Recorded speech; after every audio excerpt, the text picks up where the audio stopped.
Hello every student. हमारे पास एक question है, वो क्वेश्चन 8 क्लास का है। और अच्छी बात यह है कि ये क्वेश्चन हमारे स्टूडेंट ने भेजा है कि आप इसको हमें बता दीजिए कैसे सॉल्व होगा। और ये क्वेश्चन फैक्टर का है। ऐसे क्वेश्चन का मतलब हुआ कि हमें बेसिक बातें बतानी चाहिए 8 क्लास में, तो हम बेसिक बातों पर डिस्कस करेंगे। देखिए, सबसे पहला क्वेश्चन क्या है, 7x² y + 14xy² - 35xy। सबसे पहले हम लोग क्वेश्चन नोट कर लेते हैं। तो क्वेश्चन क्या है हमारे पास, 7x² y + 14xy² - 35xy। ये क्वेश्चन मैंने नोट कर लिया। और जब क्वेश्चन नोट कर लिया, अब मैं यही क्वेश्चन सॉल्व करना चाहिए। ये क्वेश्चन हमें सॉल्व करना है। क्वेश्चन को देखते हैं और आगे हम प्रोसीड कर लेते हैं। देखिए, क्वेश्चन को आप अगर सॉल्व करना चाहो तो आपके पास क्या है, 7x² y मीन ये 7 यहाँ पर है, यहाँ 14 है, यहाँ 35। लेकिन ये है क्यों, इतनी दूर क्यों है? तो एक बात और याद रखो कि प्लस और माइनस साइन के बीच जितने स्टेप्स आते हैं उनको हम टर्म बोलते हैं।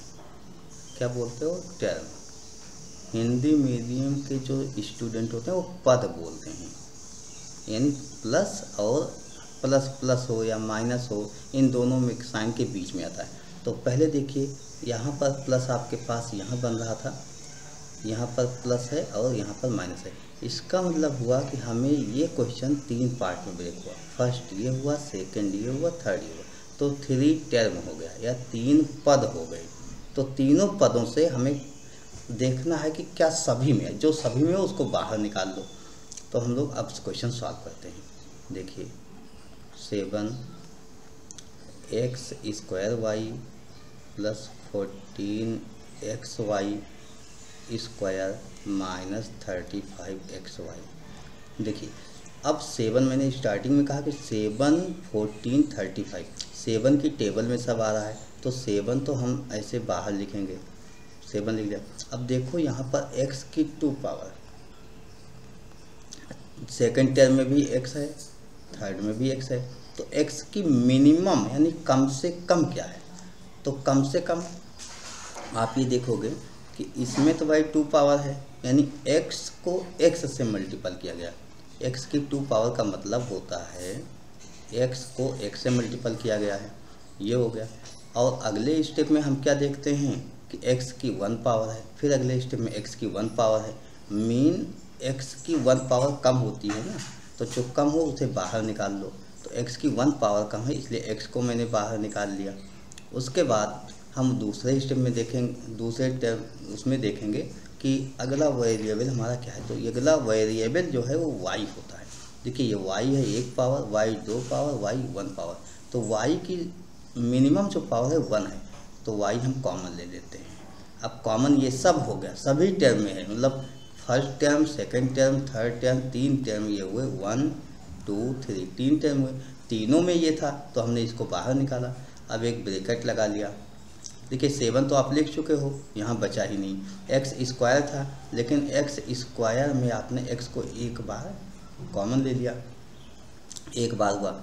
y एक बार है और आपने y को कॉमन ले लिया, प्लस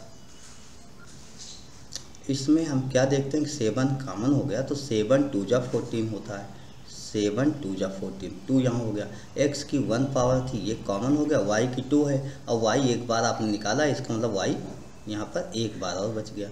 माइनस 7 5 जा 35, x एक बार है, y एक बार है और एक एक बार हमारा निकल चुका है, इसलिए बस यहीं ब्रैकेट लग गया। तो इस तरीके से आपने नोट कर लिया। तो ऐसे ही आपको क्वेश्चन नोट करने होंगे, ऐसे ही आपको सॉल्व करने होंगे। तो मुझे लगता है आपको समझ में आ जाना चाहिए। अगर इसके बाद भी नहीं समझ में आता तो आप कॉल कीजिएगा, फिर हम लोग ऑनलाइन डिस्कस करते हुए तब आपको बता पाएंगे। तो ये क्वेश्चन आपका सॉल्व हो गया। तो ऐसे ही आपको कॉमन लेके सॉल्व करना होता है, तो कीजिएगा। ठीक है, अब हम लोग नेक्स्ट क्वेश्चन की ओर मूव करते हैं। आपके पास दूसरा क्वेश्चन भी आपने हमें भेज दिया है, कई क्वेश्चन भेजे हैं तो मैं बता देता हूँ, कोई प्रॉब्लम नहीं। देखिए, अगले क्वेश्चन में क्या लिखा गया है, ए क्यूब प्लस ए माइनस 3 ए स्क्वायर माइनस 3, ये आपके पास क्वेश्चन है। तो आपने लिखा है क्या, ए क्यूब प्लस ए माइनस 3 ए स्क्वायर माइनस 3। अब इसका फैक्टर करना है, तो इसके कैसे फैक्टर किए जाएंगे ये हमें बताना है आपको। आइए हम आपको बताते हैं कि इसके फैक्टर कैसे किए जाएंगे। देखिए क्वेश्चन आपके सामने है। सबसे पहले मैंने ये बताया था प्लस और माइनस साइन देखो, उसमें टर्म की पहचान करो। इसमें कितने टर्म हो गए, तो अगर आप देखो तो प्लस कहाँ कहाँ है ये ध्यान दो, 1 -2 3, मतलब 3 जगह लगा हुआ प्लस माइनस। तो इसमें अलग अलग टर्म हो गए, first term, second, third, fourth, यहाँ 4 टर्म हो गया। अच्छा 4 टर्म के जो क्वेश्चन होते हैं उसमें एक ही बार में सब में कॉमन नहीं होता है, तो 4 है, इसका मतलब 2-2 करके हम सॉल्व करने का प्रयास करें तो ज़्यादा अच्छा हो सकता है। तो 2-2 टर्म हम लिखेंगे। आइए लिखते हैं। तो इस तरीके से आपने क्या देखा, हम 2-2 कह रहे हैं, एक कर लो। तो ए क्यूब प्लस ए, इनको तो एक साथ लिख लो ऐसे, माइनस दूसरे वाले में एक साथ लिखो। लेकिन याद करो ना, जब माइनस आप लिखोगे और ब्रैकेट भी लगाना है, तो यहाँ पर देखो माइनस जैसे ही हम लिखेंगे और ब्रैकेट लगाएंगे, दूसरे में माइनस लिखते ही ये 3a स्क्वायर होगा, लेकिन माइनस जैसे ही बाहर निकालोगे अंदर का ये साइन बदल जाएगा, तुरंत बदल जाएगा, तो ये प्लस हो जाएगा, 3 हो गया। अब इसमें कॉमन लेने की बात करो। देखिए इसमें अगर हम देखें तो फर्स्ट में a की 3 पावर है, यहाँ a की 1 पावर है, तो 3 में 1 तो है, तो 1 पावर कॉमन लेते हैं, मतलब 1 पावर कॉमन ले लेते हैं। और ये हिंदी मीडियम का ही हमें लगता है क्वेश्चन होगा, इसलिए तो a की 3 पावर प्लस a है, a की 1 पावर कॉमन हो गया, एक पावर कॉमन हो गया, तो a की यहाँ 3 थे, एक कॉमन हुआ तो a की 2 पावर हुआ प्लस। अब एक कॉमन हो गया, तो a को हम अगर कहीं लिखते हैं तो a 1 जा a, मतलब a इंटू a, वह 1, इस तरीके से a को 1 से मल्टीपल करने पर या गुणा करने पर a आता है। तो a अगर निकाला तो यहाँ 1 बचेगा, माइनस 3a स्क्वायर प्लस 3, इसमें 3 दोनों में है तो 3 निकाल लिया, यहाँ a स्क्वायर हुआ तो 3 की टेबल पर हो, 3 1 जा 3 या 3 1 3, तो 1 ही बचेगा, 3 बाहर हो गया। अब क्या देखते हो, प्लस माइनस की जब बात करते हो तो आपके पास क्या आया, यहाँ से लेके यहाँ तक 1 हो गया और यहाँ से लेके यहाँ तक दूसरा हो गया, 2 टर्म हो गए, यानी 2 पद हो गया। इसमें ये ब्रैकेट वाला हिस्सा दोनों में है, तो ब्रैकेट वाला हिस्सा हम बाहर निकाल लेते हैं, a स्क्वायर प्लस 1, इसको हम बाहर जैसे ही निकालेंगे, पहले वाले में ये a बच गया आपके पास, माइनस ये a स्क्वायर प्लस निकाला तो -3 बच गया, ऐसे लिख लिया। तो यही आपका फैक्टर हो गया। इस तरीके से आपको फैक्टर निकालना था, तो ये आपका सेकंड क्वेश्चन भी सॉल्व हो गया। अब हम लोग मूव करेंगे आपके क्वेश्चन नंबर अगले क्वेश्चन की ओर, जो नेक्स्ट क्वेश्चन आपका है। अब नेक्स्ट क्वेश्चन आपका क्या है देखते हैं। देखिए x cube plus x square plus x plus 1, इस तरीके से क्वेश्चन आपका नोट है।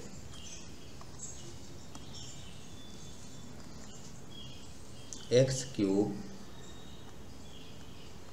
Plus x square plus x plus 1, यहाँ पर प्लस माइनस साइन देखो तो 1 2 3, मतलब 3 हो गया। तो इसमें टर्म कितने हुए, टर्म ऐसे हुए 1 2 3 4 टर्म हुआ, तो 2-2 करके आप लिखो, ठीक है। तो दिस इक्वल टू आप लिखोगे, पहले में तो x cube plus x square लिख लो, इसको एक साथ लिख लो, प्लस एक्स प्लस 1 ऐसे लिख लो। फर्स्ट दोनों में देखो क्या कुछ कॉमन है इसमें कम क्या है, एक्स की 3 है, एक्स की 2 है, तो जाहिर सी बात 2 कम होता है, 3 ज़्यादा होता है। एक्स की आप 2 कॉमन ले लो, एक्स की 2 कॉमन लेते हैं, एक्स प्लस 1 आ जाएगा, प्लस इन दोनों में अगर हम देखें तो इन दोनों में तो कुछ भी कॉमन नहीं मिल रहा है। अगर कुछ कॉमन नहीं है तो 1 कॉमन होता है, हमेशा याद रखना, कुछ कॉमन नहीं तो 1 कॉमन, तो 1 कॉमन ले लिया, एक्स प्लस 1 हो गया। अब हम फिर से अगर देखना शुरू करें तो यहाँ से यहाँ तक एक टर्म हो गया, यहाँ से यहाँ तक दूसरा टर्म हो गया, 2 टर्म हुए। लेकिन इसमें x प्लस 1 दोनों में है, तो x प्लस 1 दोनों में है, इसका मतलब x प्लस 1 हमारा कॉमन हो सकता है, तो x प्लस 1 ही कॉमन होगा, हो सकता है नहीं, x प्लस 1 ही कॉमन होगा। तो x प्लस 1 आप कॉमन निकाल लो, यहाँ पर केवल x स्क्वायर बच गया और +1 यहाँ से बच गया, तो इस तरीके से आपने नोट कर लिया दूसरे वाले टर्म से।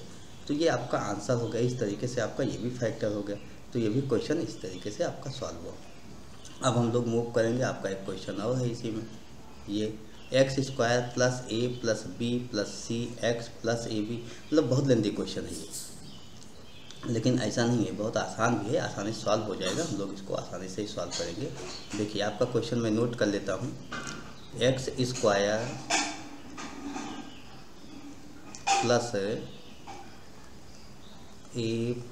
b + c × x + ab + bc, ऐसा क्वेश्चन आपके पास है और इसका फैक्टर करना है। तो सबसे पहले आप ये देखो कि इसमें नंबर ऑफ टर्म कितने हुए, हमें यही देखना होगा। सबसे पहला term, number of term 1 2 3 4 term हो गया, लेकिन यहाँ पर कुछ कॉमन वगैरह आपको दिख नहीं रहा है। तो हम क्या करेंगे, जो x के साथ a + b + c है, इसको ओपन करने का प्रयास करेंगे, यानी इसको मल्टीपल कर देते हैं, ओपन कर देते हैं। अब हम क्या करते हैं कि x² होता है प्लस इस x को इस ब्रैकेट के सभी नंबर से मल्टीपल कर लेते हैं। तो a के साथ x का मल्टीपल, पहले x का a के साथ होगा, फिर x का b के साथ होगा, प्लस bx, प्लस x का c के साथ भी होगा, cx, प्लस अब यहाँ पर ये वाला a भी नोट करेंगे, प्लस bc ये भी नोट कर लेंगे, यानी हमने सभी को नोट कर लिया। तो इस तरीके से हमने सभी को नोट कर लिया। अब अगले स्टेप में क्या होगा, अब देखते हैं हमारे पास कितने टर्म हो गए। तो हमारे पास जो टर्म होते हैं वो तो काफ़ी ज़्यादा हो गए, देखिए कितने हो गए। अब हम क्या देखते हैं, 1 2 3 4 5 6 टर्म हो गए। जब 6 टर्म हो गया तो या तो 2 का आप कॉम्बिनेशन करो या तो 3 का करो। तो आइए हम लोग इसको देखते हैं अलग से और नोट करते हैं कॉम्बिनेशन, कैसे कॉम्बिनेशन हो सकता है हमारे पास। सबसे पहला काम करो, आप b वाले एक साथ लेने का प्रयास करोगे तो ज़्यादा आसान होगा। x वाले से आपको समझ में नहीं आएगा। क्यों नहीं आएगा, क्योंकि x जो है 4 टाइम्स है और b वाला आपका 3 टाइम्स है।